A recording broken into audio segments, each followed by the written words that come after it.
Hey everyone, welcome to Tactical Manager TV. Today we have another special guest here, Brenden Aaronson. Brenden, thank you for being on the channel today. No, of course. I'm really excited to be here. Thank you. And we do have the time zone difference and all that, so thank you very much. So let me go. I'm going to jump right into it.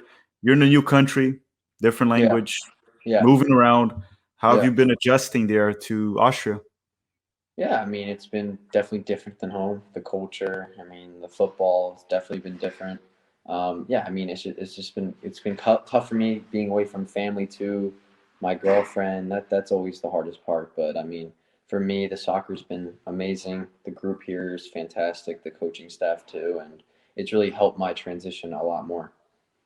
And in regards to the Austrian league, I believe it's called Austrian Bundesliga, if I'm not mistaken, Yeah, yeah, and the MLS. Is there anything that's different, anything that's similar in yeah. regards to playing style, league competitiveness? What have you noticed in this short period of time that you've been there already? Yeah, I would say the major difference is probably the aggression and the way people close down the ball here. I think it gives you more of a Bundesliga feel. Like what I hear about the German Bundesliga is it's very aggressive, it's very fast, it's very good defenders. You know what I mean? So I think that it's kind of got that little bit of the German Bundesliga in it too. And I just say the biggest thing from MLS is teams are more organized, so it's harder to break them down, and it takes a little bit more. And sometimes, and even the pitches here, like you're playing on a pitch that could be like here it's all grass, but Mhm. it's so cold here that they can't keep it in good conditions. So you're almost playing a fight, you know what I mean? It's almost like you're fighting the entire game. It's not like you can play good football or you can't do that kind of stuff. So you really just have to be fighting the entire game, and the team that fights the most wins. That's interesting because your playing style, from the way I've seen in the Philadelphia Union years, you're more of a technical player. So for Yeah. you to play on a crappy field, it's definitely a disadvantage. It usually helps the more physical players, and the technical ones are the ones that get run down when it comes to that. So that's actually a Yeah. pretty good experience for you right now. Yeah. No, I think it's something different for me, and it's something good for me to learn the physical side of things. And me, that's something I've been wanting to focus on is growing in stature, getting bigger, getting stronger, and all those kinds of things. We need to get you in South America to play some Libertadores. That I heard those are crazy. Like the other Bad people. fields, aggressive players, fights. There's even dogs in the field. Yeah, that's crazy. Hey, but we also interviewed here in the channel your brother Paxton. He said Yeah. he's a lot better than you, way better. Hey, no chance. Don't let him I'm say joking. that. He didn't say that. He didn't say that at all. He talked more about. We talked more about him. We just Yeah. briefly mentioned. He didn't say that. Just so you don't pick on him right now. He didn't say it. I know I'm not. I'm not. All right. I have a question here from Pete from 11 Yanks. It's a channel that I usually work with quite a bit. Very knowledgeable when it comes to USMNT. And his talk is a question I've talked to you about before. It's a little bit about Jesse Marsch and his tactical formations, Mhm. variations. He does like playing a pressing style. So Pete was wondering if he has any variations, if you guys are winning the game, if he has more of a ball possession. Can you talk a little about Jesse Marsch's tactical approach of what you learned so far working with him? Yeah, I feel like already in 5 weeks or 6 weeks that I've been here, I've learned so much. Like it's crazy. Like it feels like I've been here for longer than I already have. And Jesse's a fantastic coach for me. I love his coaching style, and he's very open. He does film sessions with you. He's very tactical. He teaches you other things, And the formation wise, I think for me, it's been like 4 or 5 formations. He likes trying things, and I kind of like that, and it gives me like I have to learn as I go. But the formation that he tends to go towards the most is like a 4-2-2-2, which is four in the back, two sixes, two tens slash wingers, and then two strikers. That's the one that we've played the most so far. He also plays the 4-4-2 diamond like I played at Philly. And then at the last game against the weekend against Rapid Wien, where we played really well, we played a 4-3-3. But the 4-3-3 is different because we don't really have wingers, you know what I mean? Like Mhm. we have Mergin Barisha, who also plays in that position, Noah Okafor, a few of these other guys are more like tens, like me too. Like we like to come inside, get the ball, and I think that's what gives opponents that they don't know what to do. They don't know if they come inside with you or all that kind of thing. So, but yeah, I'm learning as I go, and he's definitely a pressing coach, and that's what he's really focused on. And regardless of the formation, usually his approach is press. Press everything. Everything's Press. press. He wants to play football on the front foot. He wants to score goals, and that's what he wants. He wants to score goals and defend well, but scoring goals is the best thing for him. I like to hear that. Maybe Yeah, it's all we can get Jesse Marsch to the USMNT soon. yeah. It brings. I'm gonna add one question also to that question from Pete. Yourself, do you see yourself? Are you playing more central or more wide with Jesse Marsch? Where do you see yourself playing more? I mean, I've been playing that kind of outside winger slash 10 position, but I really enjoy it. It gives me freedom to kind of roam around, find the game sometimes. Where at Philly, I was at the 10 sometimes, and it was only I only had limited space, and it was like I was only right underneath the strikers, and that's Mhm. where I needed to be. So it's tough for me to go find the game in that sense. But in this formation and like the 10 role, I can come back and get it. I can drop behind the left back or right back to get it. I can get forward. I can get in behind. So I really have the freedom to do anything I need to influence the game, and I don't know if you've seen, but my touches have gone up. I think like 30 more touches, like 20 more touches than I was getting at Philly. So it's something that I want to keep working on, and I think that it's going really well so far. I saw that you were. I've been able to watch a few Salzburg games, and ever since you moved there, obviously I didn't watch Salzburg before, to be Yeah, honest. yeah, yeah. But I No. did see that you are getting more touches. You're more active in the game. I don't know about the touches. I never looked at that Yeah, stat. yeah, But I thought it had a lot to do with also Salzburg is probably much more dominant in the Austrian league than Philly was in the MLS. MLS is more balanced. So I thought yeah, it had something to do with that too. You guys are much more dominant there. yeah. Yeah, Could no, be for more. sure, and that does have something to do with it for sure. Yeah. And that's good. The more touches you get, the more experience you're going to get. And plus the physicality, you're going to improve a lot with that. And Yeah, it's awesome. It's great. so this year is something I'm looking down because I have everything noted here of Yeah, no, no, all it's the okay. script. One, I don't have his name right now, but someone on Twitter was asking me to tell you that you should have a mullet and you'd No have chance. the best haircut from the USMNT.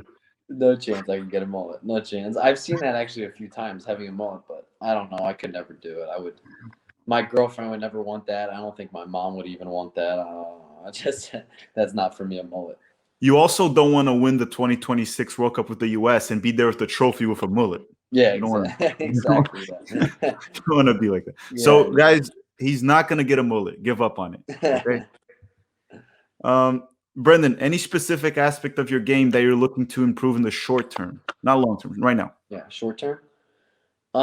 As of right now, I think that as the games go by, I think that I've started off. I think I've had a great start to my career here, and I think that I've showed my teammates what I can do, and they have a lot of trust in me now, and even the coaching staff, which is a great start in my book. And I think that's what everybody dreams about coming to a European club. But for me, I think short term is just keep focusing on that final third. I think that you can't focus on that enough. Getting goals, getting assists, and setting plays up, creating chances. That's what I want to do in the future. I want to score goals. I want to get assists, and that's something I'll continue to work on. So, in the regards to goal, you'll be focusing more on your long shots and maybe close finish. Even though you don't play too close, you had a beautiful finish 2 weeks Thank you. ago. Yeah, Your goal at Salzburg. thanks. Um, so, definitely finishing in long shots would be something you're looking into right now. Yeah, yeah, exactly. Like even taking more shots in a game, figuring out like, oh, why not? Shooting like it can deflect, it can go in, anything can happen. So I think that for me, is getting that mindset. If I'm open, shoot. You can't score if you don't shoot. Yeah, exactly, exactly. So and we're getting close to the end here. A quick question. I also asked this to Paxton. Do Yeah, you watch South American soccer? And if you do you have a favorite team? South American soccer. Mm, I haven't watched too much in the past, but I did watch the Argentinian league a few times. I have watched the Brazilian league. I have watched it before, and even like I guess if you're counting Liga MX in that too. Mhm. But for me, I think the Argentinian league, I'd probably have to say like Boca Juniors. I think my dad kind of got me into that because he ended up going to the stadium Boca Juniors and said the La La Bombonera. Bombonera. Yeah, like it's crazy there. So I think that the fan base is amazing, and the club, you can see what they like Maradona stuff like that, and I think that's just a great club for South America.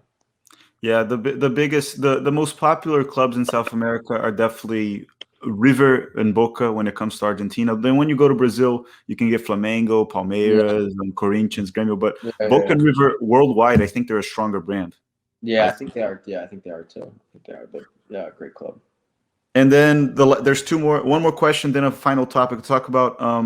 Any player that could be active or retired that you look up to, or that you're just a fan. Yeah. Um, I always look up players from the past. Like if I see like a legend on FIFA, I'll go back and look them up. But for me, someone that's always been, or a couple players that have always been my favorite players over time. First, it started with Steven Gerrard. My dad got me into that mentality of like the Liverpool. I'm a huge Liverpool fan. I've been my entire life, and Gerrard's that living legend there, you know. And he would do whatever he could with his team. He could score goals. He'd get assists. He could defend. He could do everything. I don't think that I emulate him. I'm not saying I love the way he was, and he was a winner, you know. I also loved Fernando Torres growing up too on that Liverpool team with the hairband, all that kind of stuff. With a fantastic finisher. I've always been a fan of Modric, Kaka growing up. Trying to think of who else. I like that you said Kaka. I'll tell you why in a second. Okay. And like as of right now, I really like João Felix too. I think he's amazing too. I like those players that roam around. Messi, of course, too. You know, I'm a huge Messi fan too. But just those players are short. I mentioned Kaka because, and please, before anyone in the chat down below in the comment section say, "Oh my God, he just said that Brenden Aaronson is the new Kaka." That's not what I'm saying. But the way you play, the way you run, the through balls you put, the way you play with it, it's very similar to Kaka. And thank you. I've seen Kaka my whole life as a Brazilian American. I've seen Kaka my whole life. I live in Orlando, so I saw him play here too live several times. I played with Kaka once, actually, pick up here. Really? In Orlando. Awesome. Yeah. What an experience. And you guys have a very similar playing style. Thank you. I really appreciate that. I mean, to be compared to him, it's amazing. But at the same time, you want to be your own player too. But just to be compared to guys like that is awesome. So thank you. I appreciate it. You will be your own player. It's just that in the beginning, there's a young player. We're always thinking, oh, he's the new something. And then the last thing I wanted to talk about was when I talked to CJ Dos Santos that played with you too, he said that he always felt like this current generation of the United States, the one you guys have right now, the 18 to 22-year-olds, was very special ever since youth. He noticed that. Do you think, it doesn't mean it'll surpass the Lyndon Donovan generation of Dempsey, but do you think this is probably the most talented one we've ever had, more stacked? Yeah. In your opinion? Just being like, I mean, somewhat around the European players that have been to a camp, for sure. I think seeing these guys playing at the level that they are compared to, I mean, I'm not saying that Landon Donovan and Clint Dempsey weren't playing at the highest level because they were. But when you're seeing Christian Pulisic, I know he's not playing right now, but when he is playing, he's killing it all the time. Got Weston McKennie, who's absolutely killing it at Juventus right now. I think he's one of their best players, which is unbelievable. Serginho Dest playing at Barcelona, for sure. This is the top group that I've seen my entire life, and I can only see in the past. I think for sure it's the best group ever in U.S. men's national team history. If it will surpass what the other ones did, we don't know. That depends on a lot of different factors, but it's definitely the most promising we've ever seen for sure. For sure. And Brenden, before we wrap it up and we finish here, when you make a jump to AC Milan and start replicating everything Kaka did there and breaking any records he had, winning the Champions League, can we have you back here? For sure, man. It was an honor being here. Thank you for having me. You guys are a great channel. Thank you.